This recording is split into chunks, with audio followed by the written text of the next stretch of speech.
Hey there, everybody. I was recently asked to share with you my setup for when we're doing these paint-alongs or even when I'm just making the time-lapse videos. So I'll kind of show you what my setup is here. Come on up to the easel. Let's take a look.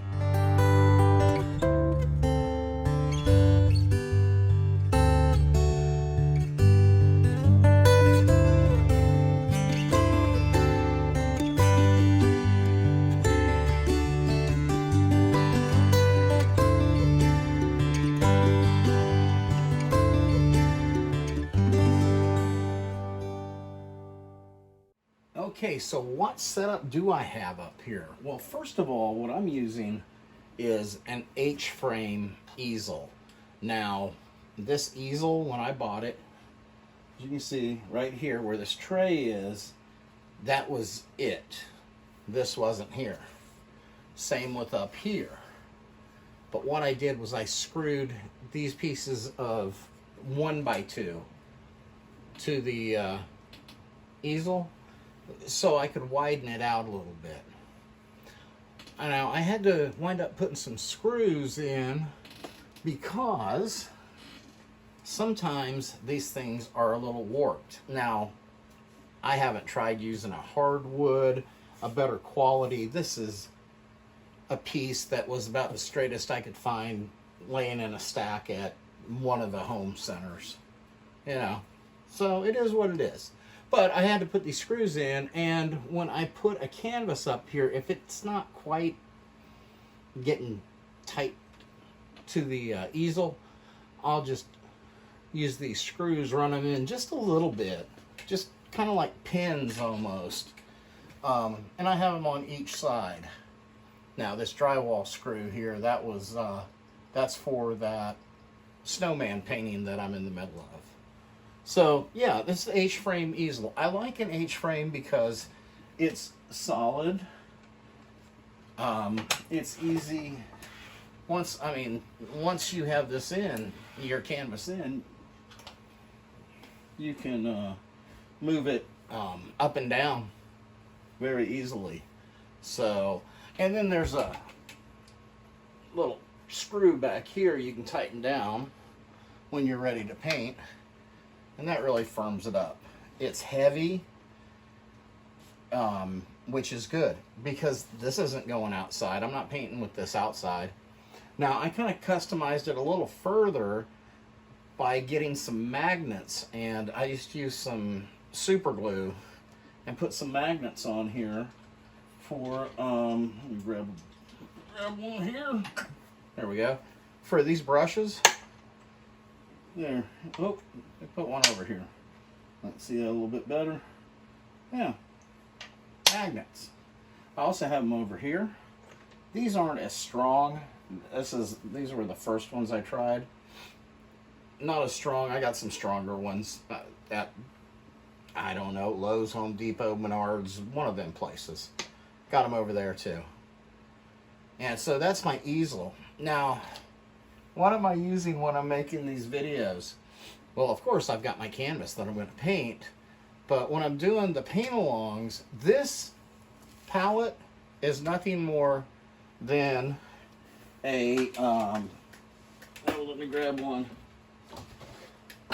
Nothing more than a 12x16 canvas that still has the plastic wrapped on it. When you buy them, you know, in those packs of 6, I think they come in. Just one of the cheaper canvases. I'm going to gesso my canvas anyways, and by the time I'm done with it, gessoing and sanding, it's going to be just fine. It'll be much nicer.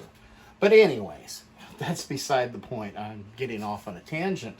It still has the plastic wrap on it, and then I just tape a piece of palette paper. Just tape a piece of palette paper to it. I really use palette paper a lot. Anytime I paint, it's just so much easier. At cleanup, you just peel that sucker off and throw it in the garbage can, which I have a good sized garbage can sitting next to my easel. And He gets filled up pretty quickly. Oh, here's one. Yeah, this one still has the plastic on it. So I could actually use this one. Just put that palette paper on there. Pop it up there. Now, I will say, these do not fit exactly. Once you get this one's tight, this one's loose. Thus the screws. And that tightens it right up. All right. So that's my setup for my easel. Now, what easel you use is entirely up to you. I prefer an H-frame. This is a cheap H-frame.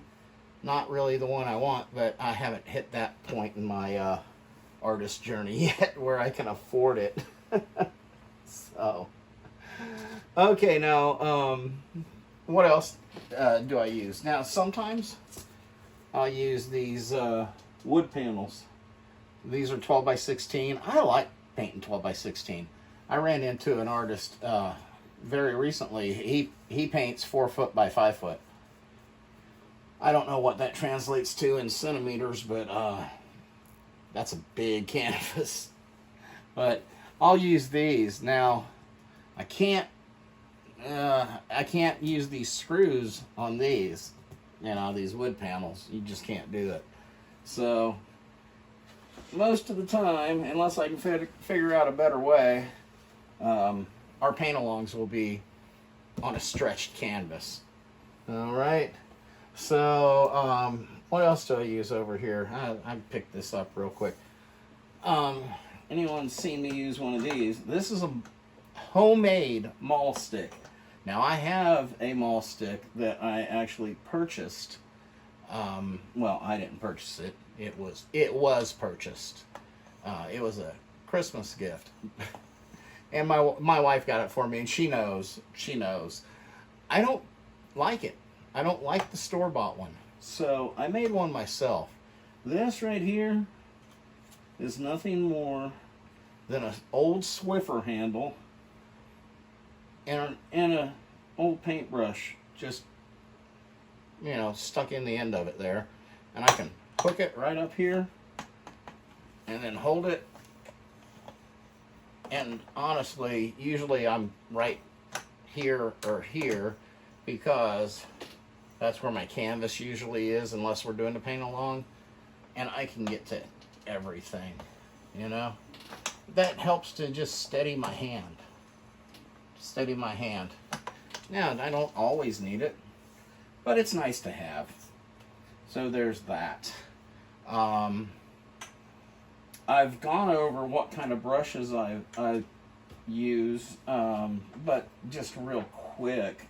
These bigger brushes, let me see. Okay. These bigger brushes, honestly, I don't really use these two hardly at all. That's a 2-inch and an 1.5 inches.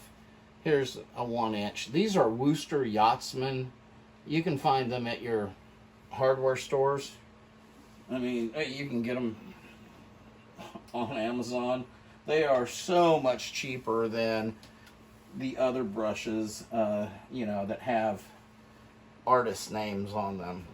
So much cheaper and just as good, if not better, quite honestly. I also will use a Hake brush, or Buck Paulson always called them bunny brushes, but I'll use a Hake brush for blending. I use makeup brushes for blending, blending brushes for blending. I also use some chip brushes. This one's a wooden handle. That's about half the price of this one. I think this one was $2. So there you go.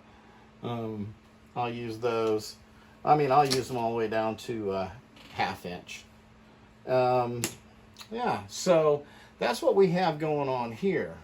Let me show you a little bit of the rest of what I have here and where it's at while we're painting. So I will be right back through the magic of video.